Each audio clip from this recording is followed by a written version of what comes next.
Welcome to the Athlete Insights Podcast, hosted by Yash Padhye, a podcast focused on letting athletes tell their journeys in their sport. This podcast is presented by Boxed Water. Boxed Water is better. Welcome into another episode of the Athlete Insights Podcast, presented by Boxed Water. Boxed Water is better.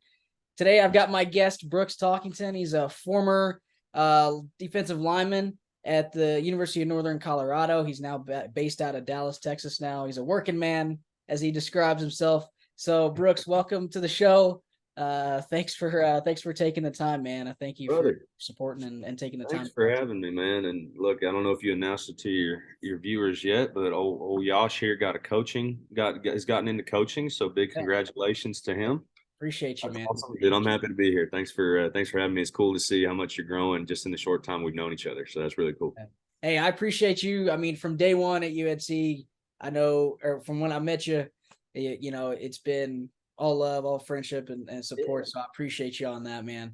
Absolutely, man. Appreciate you for doing that. So I have a saying, like, everybody starts from somewhere, right? You got to the Division I level, you played at UNC, but everybody starts from somewhere. So can you kind of talk about some of your early experiences with football and kind of what was the first memory you have with football?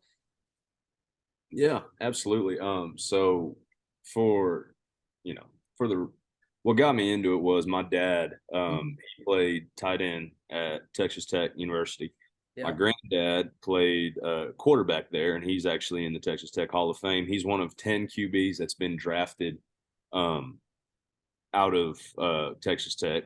Only 10 since Pat. I mean, they let out some kind of article about that, but he got drafted to at the time, they were the Los Angeles Chargers, and they moved to San Diego. Now they're the Los Angeles Chargers again. But he got drafted there. He ended up turning it down for medical school. And then my uncle played at Duke for a year. So there was quite a bit of, like, football in Talkington blood, I guess. And my earliest memories, because I wasn't very good growing up. It was what I put all my eggs into that basket, and I wasn't very good. I started first grade flag football, fifth grade moved into tackle. And I mean, I was tiny, and I continued to be tiny up until about sophomore year of high school, but still was able to play and play pretty well. My earliest football memory was my dad used to take me to Coppell High School spring football games. Okay. Football practices. Now, yeah. I actually, when I was in middle school, I was watching, you know who Solomon Thomas is? He got drafted. Yeah, I've heard of it. Yeah. Yep. Then we went to the Raiders and Jets now. I think he's still with the Jets, I believe. I can't remember, but yeah, he was on that team. And so, like, watching him, like, just dominate. He was built like an Under Armour mannequin. You know what I mean? Just from a young age, man, he was just yoked out of his mind. So that's the earliest memory. And then growing up, I went to a private school and ended up switching to a school called Liberty Christian my junior year of high school, and played my two most important seasons of football there.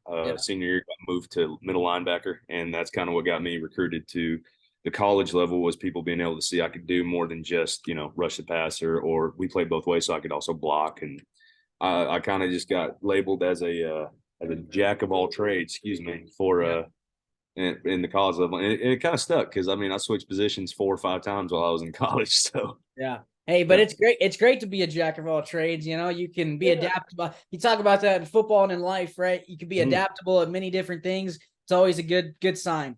Absolutely.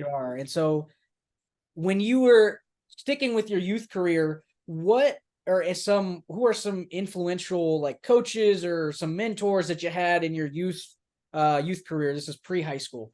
Yeah, pre-high school. So pre-high school is mostly my dad. I mean, he kind of was able to lay it out for me at a young age of, hey, this is what it's going to look like for you if you want to ever end up at the next level. First of all, first thing you have to do is grow.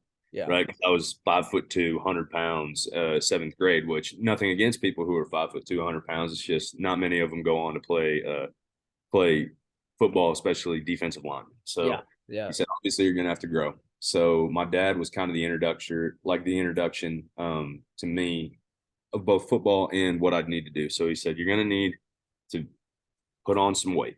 You're going to have to get heavier. You're going to have to be, and the way to do this, you're going to have to be eating properly, drinking protein shakes, found a weight room. And I really fell in love with that weight room, man, right about freshman, sophomore year, but that's obviously post youth football. Yeah. But yeah, I'd say my dad.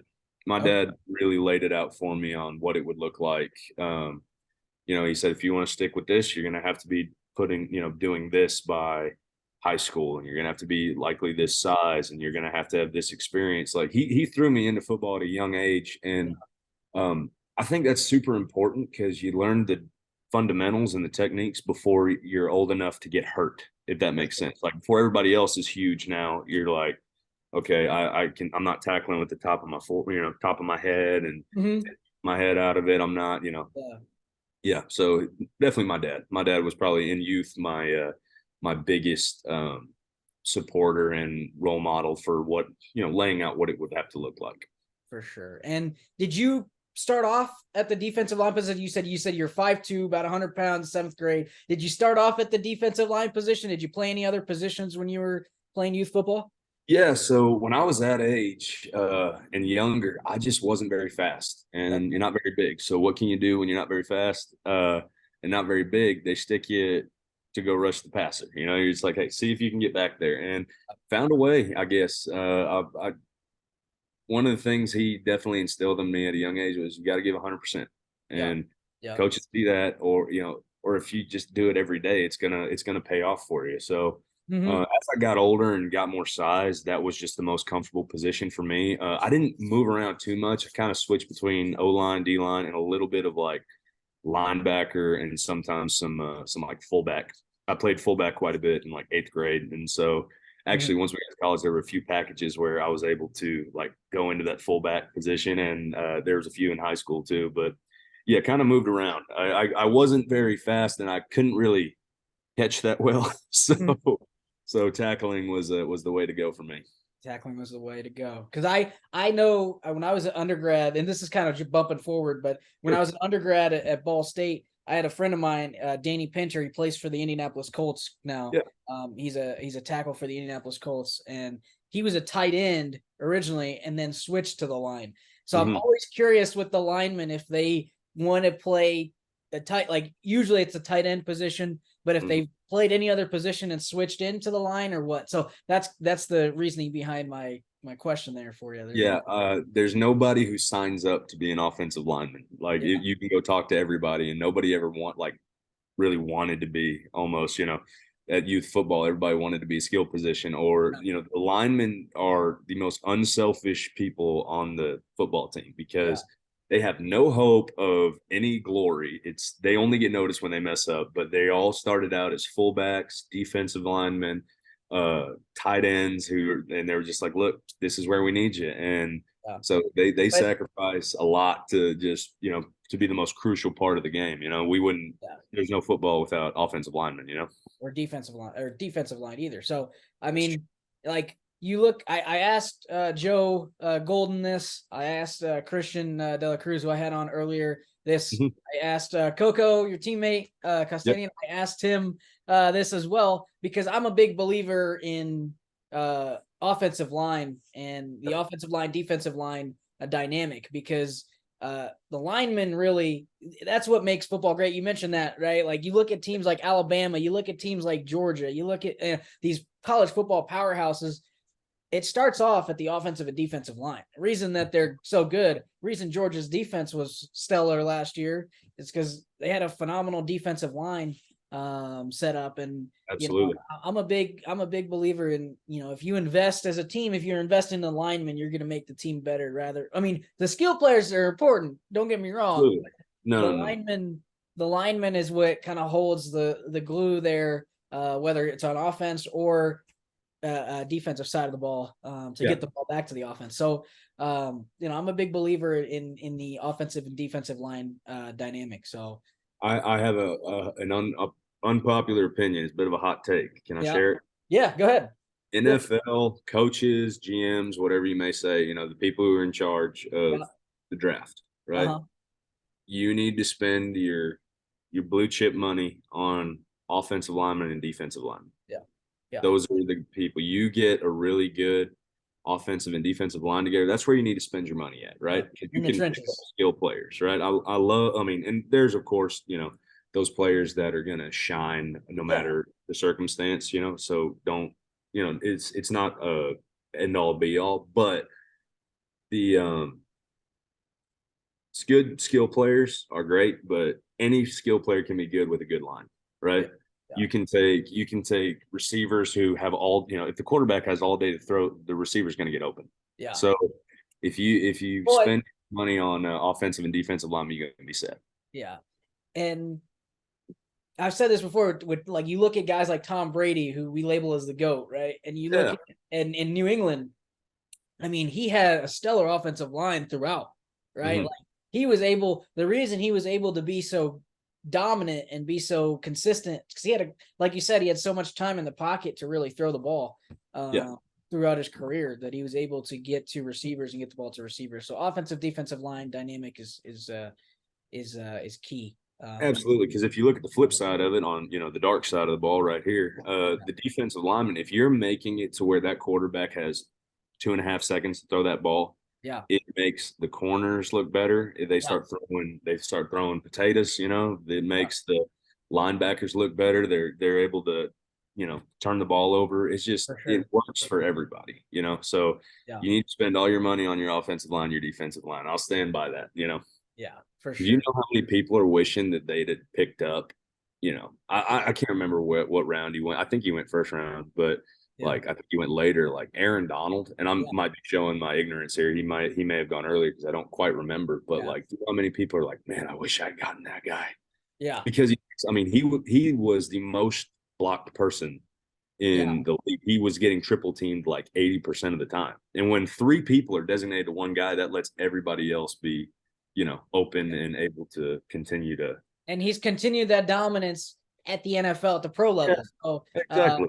It's been great. So, and then we'll transition now into your high school career here, Brooks. Sure. What you got? And you also did, from what I did my research on you here, you also did a little bit of shot put I did. in high school. Yeah, so talk about your high school career in football. And then if you want, you could talk about your shot put experience as well, but talk about your high school career overall with football. So I started out going to this small school called CDA, Quorum Deo Academy is what it stood for, because my parents really valued my education. They're like, we want you to have a classical education. So that school was big on academics, English, Latin, obviously mathematics and everything else. But as a result, football team wasn't that great, right? Small private school, you're not having a great football team. So I started my freshman and sophomore year. Freshman year, I was 5'10", 155 pounds. Sophomore year, I'd grown a little bit. I was about 6'2". Yep. 6'2", 195. Okay. And both year, well, my freshman year, I got all district, second team all district. My sophomore year, and both times I was just playing. I was just playing defensive line. So sophomore year, I led the team in tackle, so had a decent year. But my dad kind of just said, "Look, man, if you really want to play football in college, you need to move. You need to go to a different school." Now, the local school we went to was Flower Mound High School, and they just really hadn't been very good in the league in their conference, in their district for a while. They're usually kind of at the bottom. So I spent a little while looking at it, and I ended up going to Liberty Christian over in Argyle, where Jason Witten is now the coach of, because his kids go there. But I ended up going there, and they were just a bunch of really, like, we didn't have any athletes. I mean, we did have some really good athletes, but you look at us and you're like, that's just an average high school team, right? But my quarterback was Nick Starkle. He ended up going to San Jose State. Well, he started out at A&M, then he went to Arkansas, and then he went to San Jose State. So baller, great player.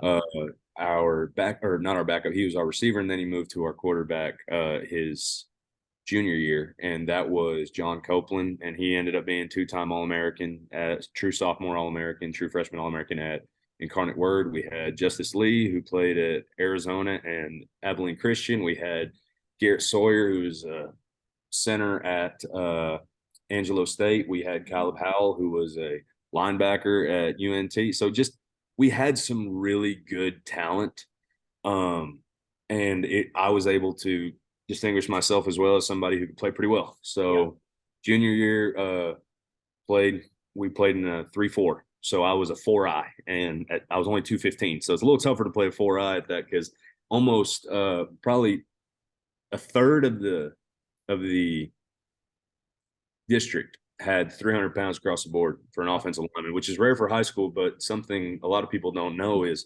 at this time, the higher levels of private schools were super competitive in football, because most schools in Texas weren't open enrollment. So let's say you had a 4-star QB who was a stud. Yeah. And then right behind him, you have a 3-star QB, right? Yeah. Who's equally just a great player. Yeah. That usually that QB has to transfer, because the 3-star QB has to transfer, because look, all of a sudden you're like, well, I don't want to spend the next 2 years behind, this guy. So all of a sudden you're getting a lot of transfers into private school. And so we had some really competitive teams we played against. There were 2 teams that had double-digit Division I commits we played against. That was Prestonwood and Bishop Dunn. Okay. So we just had a whole lot of really good talent we were playing against, and we fared pretty well. It's Texas high school football, man. I mean, that's the thing. Dude. Is like high school football, and from what I've never, I mean, I'd love to come. I mean, my goal at some point in my life is to come down to Texas. Yeah, dude, come on down here. We'll go to a game. We'll figure it out. But man. From all the documentaries, all the stuff I've watched, Texas high school football is another beast compared to anywhere in the country. My mother went to a small school, lived in a small town called Salina. And if you look up Salina High School, they're the Salina Bobcats. They're just a football factory. They got like however many state championships within the last 20, 30 years. But it's crazy because some of the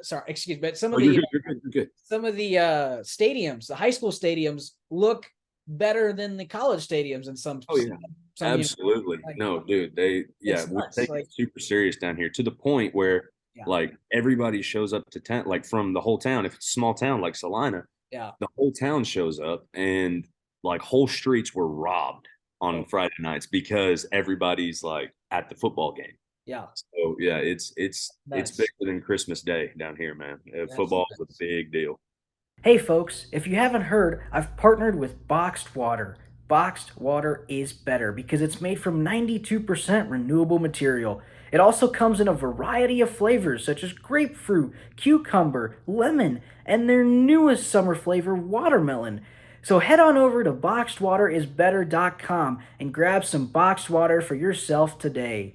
Now, let's get back to the episode. You know, as you concluded your high school career, you're thinking about, hey, where am I going to go to college? You know, you've got offers from Army, New Mexico, CSU, Abilene Christian, among others. How did your recruiting process go? I asked this to my other guests as well. I want to kind of get my perception and your perception of kind of how your recruiting process went throughout high school. Sure. So once you get one decent offer, everybody else tends to follow suit. They're like, okay, well, if he's good enough for this person, he's good enough for us, you know? And I'd love to tell you that having offers from New Mexico and CSU were true. That was actually, I had interest from them. They had said, we'll sign you after signing day. Okay. So they made these promises that just probably weren't going to pan out. Cause I mean, just to tell you the truth, this is a good piece of advice for a lot of people. If somebody says that their slots are full, but after signing day, they'll pick you up, probably 9 times out of 10, that's not true. They're just trying to see, you're more of a backup plan. Okay. So the schools that are interested in you from the get-go are generally the ones you want to go with, in my opinion, because they made it clear from the beginning, we love you, we want you, we think you'd be a great fit. But the people who are, because how it goes is you have your people who on signing day, maybe Alabama has a guy who ends up ineligible, can't sign, or won't be eligible for the next year, right? Or for the incoming year. Yeah. So they have to pick somebody up from, I don't know, from the ACC, right? So they take a North Carolina recruit, somebody like that. North Carolina then picks on somebody from American, or so it's just conference hopping, basically. All of a sudden you're just like, okay, cool, it's signing day, and I have an offer from Tulsa or whoever. If you were like an FCS guy, now you have a smaller D1. But they weren't really interested in taking you. They needed somebody for the dance, So they needed a prom date. So okay, I you see. don't want to be somebody's last choice. It's not a pride thing. It's as much of yes, do you get that shot? Absolutely. Can you prove yourself? Absolutely. But it's just like the people who Kyle Sloter, for UNC. Yeah. He hasn't really gotten a chance in the NFL despite doing pretty well because people are these coaches and these recruiters are spending money on, or the people that are prospecting for the draft. Yeah. They're spending money on these second and third round people, so they want to look good. They want to make sure that their guy looks good because they spend all this money. There's no sense. They don't really want the best player as much as they want the guy who that they have. Yeah. they have because they want it to reflect well upon themselves. That's my opinion. It may not be great, but back to what you said. Yeah. The recruiting process for me was grueling because I was a super late bloomer. I had a good senior year of film. Mm-hmm. I was a late bloomer. And so a lot of people were already filled up and nobody really knew what position I'd be in. Army wanted me to be a true 3 tech. So they would want me to get up to about 280. Okay. And play, which I ended up finishing my career closer to that. I was about 275. Yeah. And UNC said, we see you at middle linebacker, but we'll probably switch you to DN. And then HBU was interested and they wanted me to play H-back. So nobody really knew what I'd play or where I'd play. And I didn't play the game right because in terms of recruiting, because I was desperate and I was like, I'll play wherever you want. Just stick me anywhere. And so it was a little tough because there was a lot of schools that they just kind of dangle an offer in front of you, but they wouldn't commit to you. And UNC was one of my first offers, Division I offers that, and they stuck with me. And Coach Collins and Coach Armour came to my house. Coach Jones came to my school. So that my mom just loved all of them. So she was the big reason why I chose UNC, even though I didn't really want to go to school 12 hours away. She was like the big reason why I ended up committing there. Yeah, no, and like you said, it's tough. It's like I learned something new today. I mean, I didn't realize like how that portion of the recruiting process really, or the recruiting aspect works. So I appreciate you on sharing that. And no problem, man. Yeah, it's just kind of funny how that's it goes. Something new to me that I didn't really like. Again, like me, I've been doing all the video stuff in terms of football. So in terms of the recruiting process, I haven't really understood how that works. So that's kind of why I try to ask my guests, like, that way I get an understanding of how their recruiting process worked and went. And so I learned something new today, and that's it's always good. Always got to keep learning, always got to keep growing. And so I appreciate that. Absolutely. And I'll share a funny story if you want to hear it. Yeah, go ahead. Are you familiar with the Art Briles scandal that happened with Baylor circa 2015? Yeah. It was around that time. So Baylor was recuperating. So I had a bunch of buddies I had gone to a bunch of camps with, right, that I just kind of made friends along the way. And some of them were getting offers from Baylor, and we were kind of in the same skill set, skill level. So I'm thinking, okay, I'm about to get a Baylor offer, because they started recruiting, those 3 stars and those 2 stars. They went from getting 4 and 5 stars to like 3 and 2 stars because, obviously they had a big problem. They're having to replenish their talent. They're having to kind of build from the ground up. So I'm over here like, yeah, Baylor's gonna come in, they're gonna offer me whatever, what have you. It didn't happen.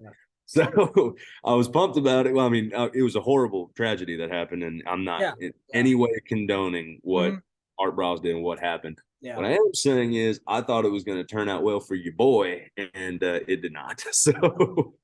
And again, different kind of bear. Yeah, and that's tough. It's like you were talking about how schools will just dangle an offer, or dangle something, or say something, or give a verbal thing, and not really follow through. That's tough, especially at the high school level. Like you said, when you're so hyped up and you're so excited to go wherever and play wherever, that's tough. But I'm excited. You're UNC. You had a stellar career, great career there at Northern Colorado, and so let's kind of talk about your college experience, college football experience, playing at the Division I level. The biggest question here that I like to share with my guests is what is the difference? And I may know the answer to this because a lot of people have said something very similar, but I want to get your perspective. What's the biggest difference you've seen from playing at the high school level and the game in high school versus Division I FCS here at Northern Colorado? What was the biggest difference? Because football fields, same size, football, same amount of players, whatever. But what's the biggest difference that you've seen in those two aspects? Yeah. So I'm going to give you the stereotypical answer I'm sure you've heard a million times, and I'm going to give you the behind the scenes answer. Is that cool? Okay. Yeah.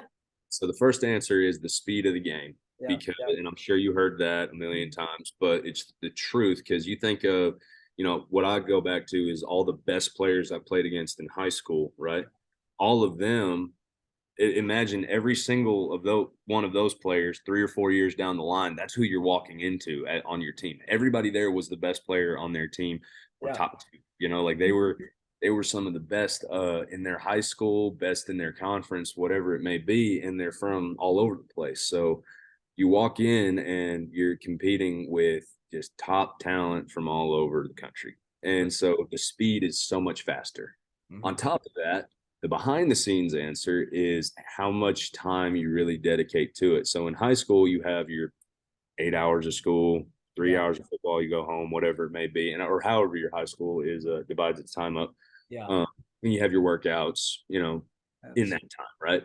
Well, for every hour I've practiced, I've probably spent 2 to 3 hours in meetings. So there's just so many meetings, workouts, extra time in study hall, and that's just before you even get to practice, So, and also it's like it's more film to watch on your opponent as well. That's another key aspect of that. So much more film. Like, you're lucky you get 1 to 2 games.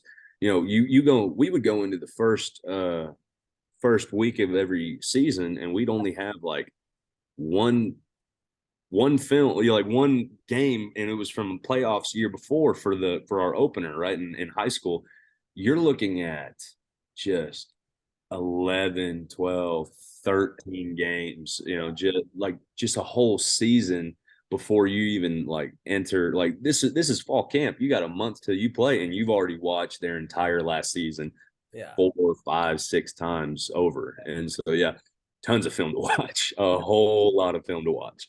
Yeah. No, and that's it's great because that speed answer that you gave, that's been consistent throughout the board from where I've asked, whether it's basketball guy, whether it's baseball, whether it's football, whoever I've had on as a guest, all said kind of speed. But I always like to get my guest perspective on kind of how they view high school versus college differently. But what slows that game down so much is all the film, right? So when you know what to look for, all of a sudden it's not as fast. But you're a freshman who's wide-eyed and hadn't seen any college film regarding like actual college film. You watch college games, but you have no respect for it until you look at it from an analytical sense and are like, okay, I can slow this down. I can understand this. I had a linebacker named Luke Nelson. He graduated in 2019. He's at law school now, doing great for himself. But he was one of the biggest students of the game I've ever met. Now, he wasn't the biggest or the fastest linebacker by any means, but he studied film so much that he was always around the ball, no matter what. So, he helped me really learn how to study the game and be able to appreciate a little more. And it helped me slow everything down. That's one of the keys, I think, if you are a young guy going in, just be constantly watching film. Yeah. And you talk about slowing the game down and how mentally watching that film and how mentally it prepares you to do that. How much you think of when you think of football, as being a physicality, physical sport. But how much of it, I'm a golfer, so I play golf. It's 90% mental, 10% physical in that sense. But how much would you say football, how much of it is mental versus how much would you say is the physicality of it, and that matters? Ooh, man, I think what the physical will get you out of the game earlier than the mental, but the mental will weigh on you if you don't do it the right way. So just the physical grind, obviously, you have to be in shape, right? Yeah. So something we would have every year is guys who came back from winter or from summer break and just have not done anything, Yeah. And so they're out of shape and they're redoing it, and that just weighs on your mental. So as far as the game is separated, it's both, right? You got guys who are just insanely strong, insanely big, insanely fast. Yeah. Mental, though, you have guys who just understand the game at so much of a deeper level that so it really is both. But I think my biggest thing is I think physical will get you out of the game quickest. Okay. If you're not physically right, you can get injured and all of a sudden you're out of the game. But Yeah. mental, if you're not in it either, it'll get you out of there too. If you're not mentally tough and prepared to handle what's thrown at you, both from the other team, from your own team, from your own coaches, like, what are you doing here? Yeah. So it's you'd say 50-50 on both, or I'd say 60-40. I'd say 60% mental, 40% physical. Okay. Yeah. I think that's a fair answer. Yeah. And because I love to hear that, because I'm like, when you think of football, or at least when people think of football, they think it's the brute force, it's physical. There's a physicality to it. But being around football for so many years now, I've started to understand the mental aspect of it too. And so I previously did not realize, or I guess it was my ignorance at that point of not understanding, like, hey, there's a mental side or a mental aspect to this as well. But now I've grown to appreciate the guys that do deeply understand the game and do kind of watch that film and really try to dissect the game piece by piece. Absolutely. And let me actually change my answer, because I'm thinking about it. I think it's probably closer to like 30-70 if I think about it, just in terms of what time you spend mentally preparing versus physically preparing. But regardless, both are super important. Yeah. But yeah, it's just being able to watch film. Like, once you've watched film so many years, like from an analytical point, it's hard to even watch football games, because you're watching it, you're like, okay, that guard pulled, which means that guy needs to fill this gap and that guy needs to switch over and they're in this coverage, and it just switches everything up for you. So yeah, there's such a mental aspect to it too. For sure. Yeah. And you had, again, you used that mental aspect, and you use your ability to dissect the game to have a phenomenal career, like I said, at UNC at the defensive end position. But Brooks, we'll transition into, I like to do a rapid fire segment with my guests, just as a fun little segment. Whatever's off the top of your head, I'll ask you a couple questions. Whatever comes off the top of your head is you can go ahead and answer. I got you. I'm ready for it. You ready for it? Okay. Ready for it. Let's get it. Okay. Toughest opponent during college? Dang, man, I thought I was ready. That's a great question. Consistently, Montana State was the toughest. Always just smash mouth, hard nosed football. They always had this quarterback that could run the ball down your throat. They always had big defense. So yeah, consistently, and they were so well disciplined. Montana State consistently was the hardest. For sure. And they made it to the FCS championship game 2 years ago, so it shows they're hard nosed. They're pretty tough for sure, but they're cool guys, man. They're just, there's nothing else to do up in those mountainsides. Hunt and play football. For sure. That's all they do, man. They're crazy. Favorite music to listen pregame? Ooh, Cody Johnson, long-haired country boy. That was my go-to, man. It's like hillbilly death metal, and he's the man. So yeah, that Cody Johnson, long-haired country boy was my favorite. And then if I was taking it easy, I was literally listening to "Take It Easy" by the Eagles, because that's something my dad and I grew up listening to. But yeah, yep, those two. Those are weird, I know, but yeah. Favorite football drill in practice? Favorite football drill. Inside run was generally my favorite. So just where they're running the ball, is 9-on-7 is what it's called. That's a lineman answer. Like it was, yeah. I mean, that one was a lot of fun. And then I also really liked DTL, which was our offensive line versus defensive line, just pass rush. So those two are my favorite. I spoke when I was interviewing or when I was talking to Joe and talking to Christian and talking to Coco. They all said the run game in practice, that's what they loved. And I said, that's a typical lineman answer, Man, we get to be tough. Like, everybody else is, everybody else is tag off or this or that. We actually get to just, smoke each other. And that's what makes you love football, For sure.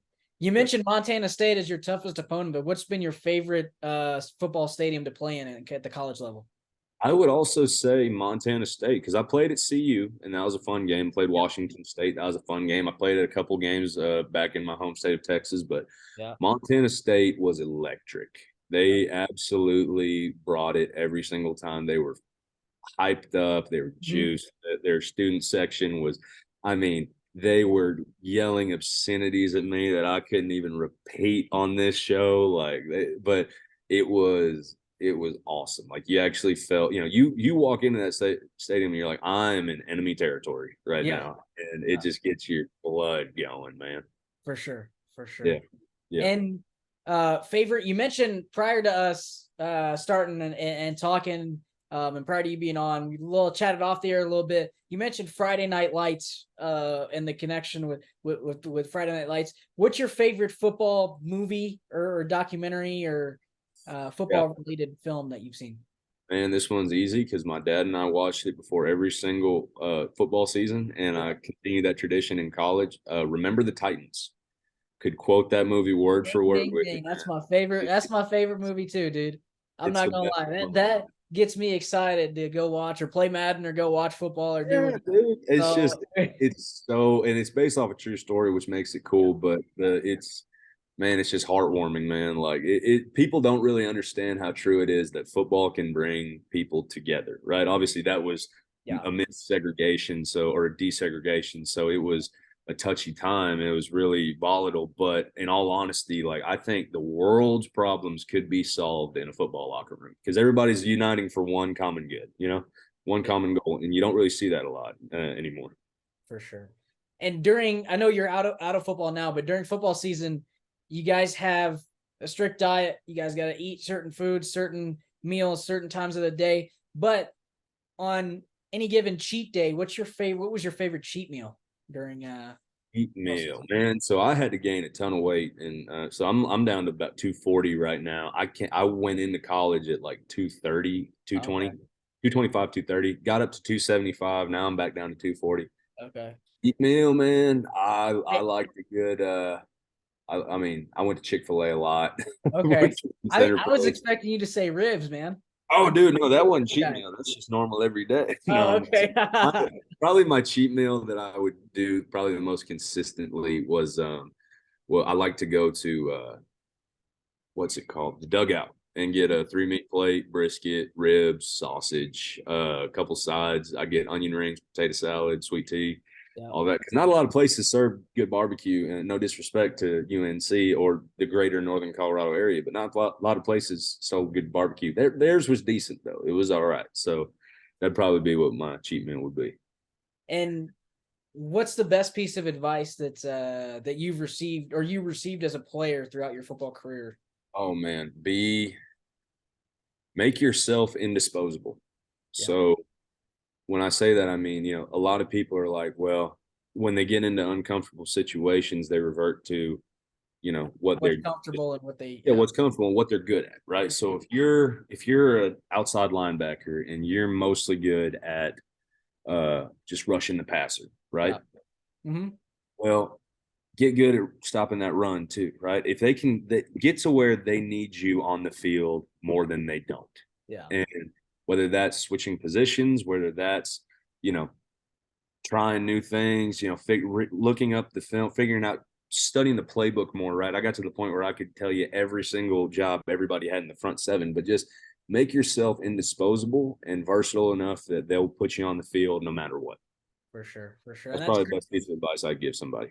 Great advice from a football perspective, but also in life, right? You want to be so good that they make sure that they hire you and they can't do without you. So that's some great advice there that you've received. And we kind of ended this rapid fire segment on advice that you've received from somebody, but I want to turn the tables on you now. And I mentioned to you earlier the reasoning behind this podcast and kind of started the podcast is kind of inspire the young guys, help the younger generation, the youth coming up. And so if you were speaking, imagine you're speaking to a bunch of youth football players, or young football players, what kind of advice would you give them to get to the level to where you were at playing football? Man, listen to or find a group of people, like a few outlets of people that want what's best for you and are willing to give you good advice, right?